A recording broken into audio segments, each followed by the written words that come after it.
जैसा कि आप सभी को पता है कि खाद्य सुरक्षा योजना का पोर्टल स्टार्ट हो चुका है। अब आप ऑनलाइन आवेदन करके खाद्य सुरक्षा योजना में जुड़ सकते हैं। लेकिन बहुत सारे लोगों में कन्फ्यूज़न है कि कौन-कौन से डॉक्यूमेंट हमें तैयार करने हैं, कौन-सा फॉर्म तैयार करना है। वो बहुत सारे कन्फ्यूज़न लोगों के मन में है। तो आज की इस वीडियो में वो सारे डाउट्स मैं क्लियर करने वाला हूँ कि कौन-सा आपको फॉर्म अटैच करना है और क्या फॉर्म, क्या डॉक्यूमेंट आपको साथ में लगाना है ताकि आपका फॉर्म रिजेक्ट ना हो सके। तो अब दोस्तों कौन-कौन से डॉक्यूमेंट हमें अपलोड करने हैं साथ में, तो आप सभी को पता है जब हम ऑनलाइन आवेदन करते हैं, उस समय वहाँ पे सिर्फ़ 150 केबी का ही एक जो है यहाँ पे डॉक्यूमेंट माँगा गया है। डॉक्यूमेंट ये है कि जो जिस श्रेणी के अंदर आप आते हो, उस श्रेणी का एक दस्तावेज़ वहाँ पे आपको अपलोड कर देना है।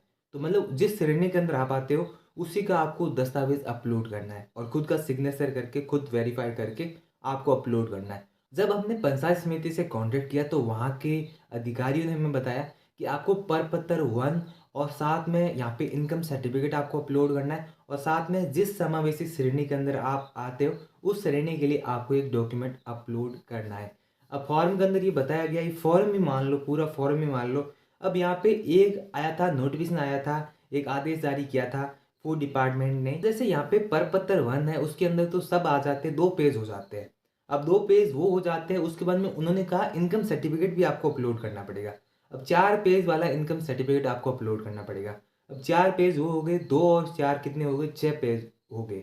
6 पेज के बाद में एक और डॉक्यूमेंट आपको अपलोड करना है, जिस श्रेणी से आप बिलॉन्ग करते हो, उस श्रेणी के लिए आपको एक डॉक्यूमेंट अपलोड करना है। तो अब टोटल कितने डॉक्यूमेंट हो गए? 60 डॉक्यूमेंट हो गए और 60 डॉक्यूमेंट 150 केबी के अंदर तो अपलोड नहीं हो सकते।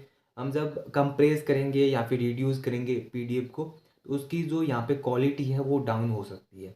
अब वहाँ पे हम अपलोड तो कर लेंगे, लेकिन वो अप्रूवल नहीं हो पाएगा। तो जब तक फूड डिपार्टमेंट की ओर से कोई आदेश जारी नहीं किया जाता है कि क्या-क्या आपको डॉक्यूमेंट अपलोड करना है, यहाँ पे एक 22 तारीख को ज़रूर एक आदेश जारी किया गया था, उसके अंदर बताया गया था कि प्रपत्र 1 आपको अपलोड करना है और साथ में जिस समावेशी श्रेणी के अंदर आते हैं, उसके लिए एक दस्तावेज़ आपको वहाँ पे अपलोड करना है। ऐसा नहीं कहा गया था कि वहाँ पे अपलोड करना है प्रपत्र 1 और यहाँ पे जिस समावेशी श्रेणी के अंदर है, उसके ऊपर आपको सिग्नेचर करना है। पहले फ़ोटोकॉपी कर लेनी है, उसके बाद में उसके ऊपर सिग्नेचर करना है, फिर अपलोड कर लेना है।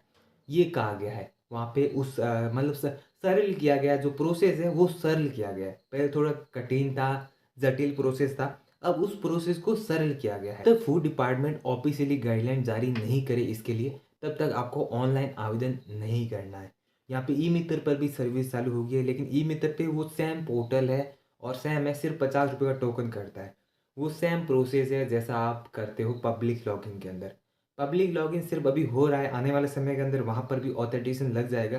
मतलब वहाँ पे जिनके पास एसएसओ आईडी होगी, वही जो है इसके अंदर लॉगिन कर सकते हैं, ऑनलाइन आवेदन कर सकते हैं। आने वाले समय के अंदर ये हो सकता है। बाकी यहाँ पे ई-मित्र वालों के लिए भी यूटिलिटी टाइप सर्विस के अंदर ये ऑप्शन दे दिया है। अब सेम है, ₹50 का टोकन कटता है, वहाँ पे कोई एडवांस या फिर एडिशनल फीस वहाँ पे नहीं दिया गया है। सब कुछ सेम है, ज़्यादा कुछ नहीं दिया गया है। फाइनली जो यहाँ पे पोर्टल के ऊपर डॉक्यूमेंट बताए गए हैं कि जब पोर्टल के अंदर हम ऑनलाइन आवेदन करते हैं, उस समय क्या कहा गया है वहाँ पे।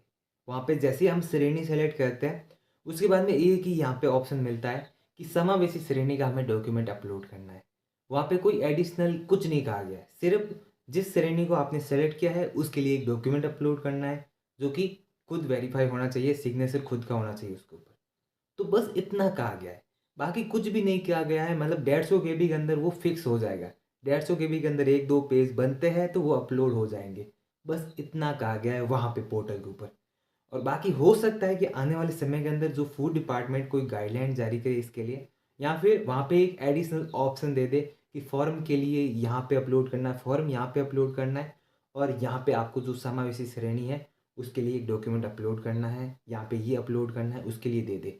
बाकी ऑफ़लाइन जाँच होती है, तो आपको सिर्फ़ वहाँ पे एक समावेशी श्रेणी का डॉक्यूमेंट अपलोड करना है। लेकिन आने वाले समय के अंदर गाइडलाइन जारी हो जाएगी, आपको मैं बता दूँगा कि क्या-क्या आपको डॉक्यूमेंट अपलोड करना है, प्रॉपर मैं बता दूँगा।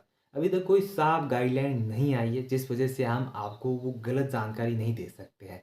इस वीडियो के अंदर जो भी बताया है, जो मैंने पंचायत समिति से पता किया, वो मैंने आपको बताया है। तो दोस्तों इस वीडियो में बस इतना ही और वीडियोज़ के लिए चैनल को ज़रूर सब्सक्राइब कीजिए और बेल आइकन को भी ज़रूर प्रेस कीजिए। Thank you. जय हिंद, जय भारत।